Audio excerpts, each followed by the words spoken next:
The Galactic Council chamber was filled with laughter. Alien leaders pointed at the human diplomat and shouted, "Humans fear war! You hide behind peace because you are weak."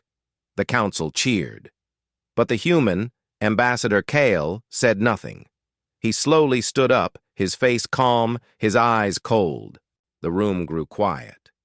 Without a word, Kyle turned and walked out. In his private ship, Kyle pressed one red button. The message was clear. Activate Protocol Silence.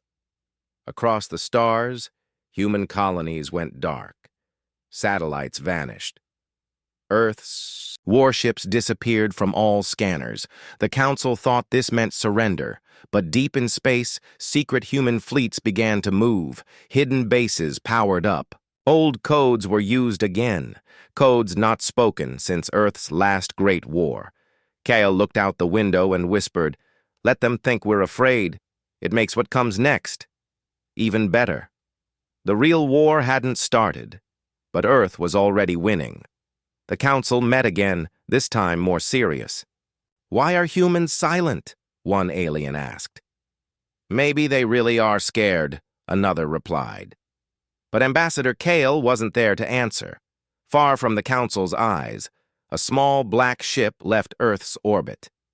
It had no name, no lights, no signal. It was called the Whisper. Inside were no diplomats, only 5 humans, trained in silence, shadows, and secrets. Their mission: enter enemy space without being seen. As they traveled, alien ships passed by without noticing. One alien patrol vanished, then another. Rumors spread, ghosts in space, ships disappearing, no trace left behind. The Council still laughed, but now it sounded nervous. Back on Earth, Kyle watched the stars and spoke just once. Peace was never the goal. It was the test. The Whisper was not a warning. It was the first move, and it had already begun rewriting the rules of war. The Whisper entered enemy space without a sound, no alarms, no defenses triggered.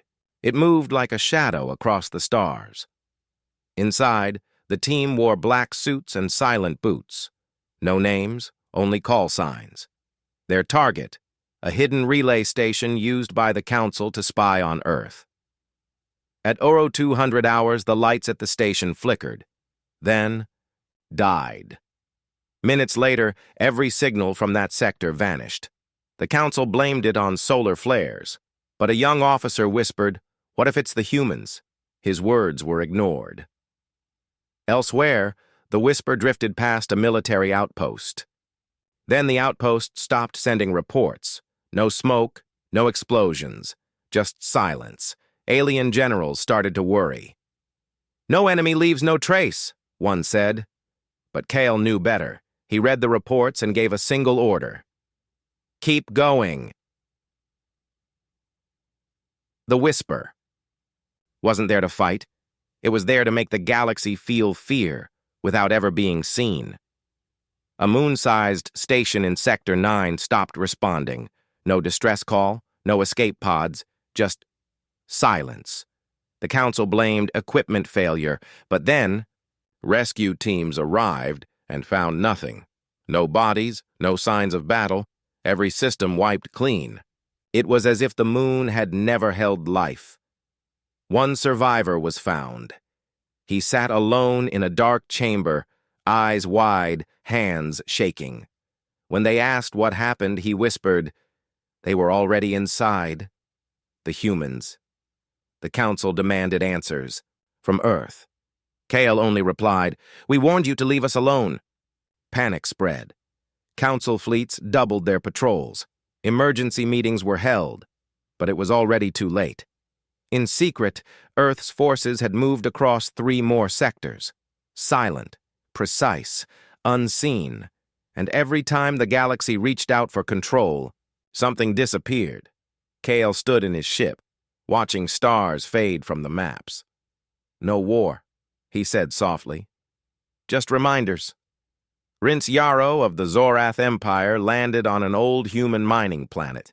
He came alone, hoping to prove humans were weak.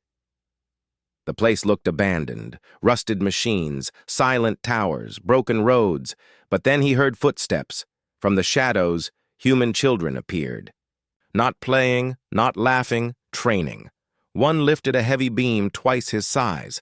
Another aimed a rifle with cold focus. No fear, no hesitation. Yarrow stepped back. This isn't mining. A voice spoke behind him. It was Ambassador Kale. We don't mine here anymore, Kyle said. We learn. We prepare. Prepare for what? Yarrow asked, his voice cracking. Kyle looked up at the dark sky. For the day you finally bring war to our doorstep. Alarms sounded. Ships above began to fall, disabled by Earth's hidden tech. Yarrow realized the truth. Humans weren't afraid of war. They were waiting for it. And now, they were ready. The Council called an emergency broadcast. Human activity is rising. We must act now, a voice demanded. But every plan fell apart. Every spy, every drone, every signal into human space vanished. Frustrated, the Council sent a warship to test Earth's defenses. It never returned. Ambassador Kale watched the Council's panic from his command room. They're still playing checkers, he said quietly, while we've moved on to war chess. Far across the galaxy, a deep space station exploded from within. No sign of entry, no trace of attackers, only one word left on the wreckage. Watched. The message was clear. Humans were not only listening, they were inside enemy territory. Council leaders began to fear their own shadows. Meetings were moved underground, guards tripled, but nothing stopped the silence from spreading. And Kyle, calm as ever, whispered to his aide, "We didn't bring war. We simply removed the illusion of peace." The Council launched a full investigation. Hundreds of agents sent to Earth's borders. None returned. One agent, Zaylen, a veteran spy, broke the silence. He appeared on a council station, alone, injured, eyes filled with terror. "What did you see?" they asked. He whispered. "They knew I was coming. They let me see." "What did they show you?" "A city, floating in space. Giant, silent, full of weapons I couldn't understand.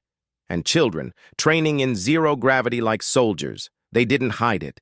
They wanted me to know." Zaylen fell silent. His heart stopped moments later. No wounds. Just fear. The Council grew desperate.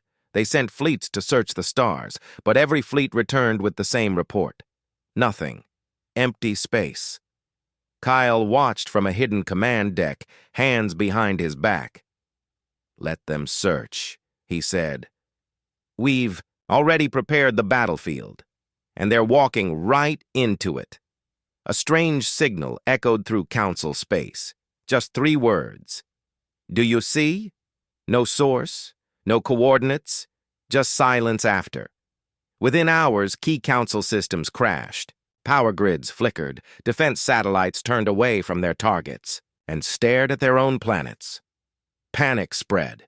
The Council accused Earth of cyber warfare, but when they traced the signal's origin, it pointed to a system they had destroyed years ago, one that should have been dead. They sent a probe. It vanished. Earth, Ambassador Kale, stood before a wall of monitors. Each screen showed a Council world, watched in real time. His aide asked, "Do we strike now?" Kale shook his head. "Not yet. Let them feel it first. Let fear grow." At that moment, the Council received another message. It wasn't a threat. It was a countdown. 5 days. No demands, no voice, just time ticking down. And for the first time in history, the galaxy felt helpless. Council leaders locked themselves in high-security chambers. Fleets were ordered to defend their homeworlds. Panic had turned into fear, raw and deep. The countdown hit 3 days. On the second night, 20 Council warships vanished from orbit. No explosions, no distress calls. Just gone. A single drone recorded the last image, a shadow passing across the stars, larger than anything they had ever seen. The council begged Earth for talks. Kale responded with a calm message. You wanted to test our fear. You never asked what we were hiding. In secret chambers, council scientists finally cracked part of the stolen human code. One line repeated over and over. We trained in silence. We strike in storms. Meanwhile, deep in space, Earth's hidden armada began to rise. No insignia, no lights, just quiet thunder, ready to fall. Kyle stood alone, watching the timer. 2 days. And humanity had not yet begun to fight. Across the galaxy, screens lit up, one by one, with the same cold image, Earth's flag, dark against the stars, and Kale's face. Calm, steady. This was never about fear, Kale said. It was about patience. Behind him, Earth's secret armada appeared in full. Thousands of ships, black as night, built in silence over decades. Weapons the Council couldn't name, engines that bent space itself. Council fleets scrambled to respond, but their systems failed. Targeting offline, shields flickering, communications jammed. Kale continued, You laughed at our peace. You mistook our silence for weakness. Now, you face what you awakened. In less than an hour, 3 major council stations fell. Not destroyed, emptied. No signs of battle, no survivors. The galaxy stood still. Then, Kale ended the broadcast, with 7 words that echoed across every world.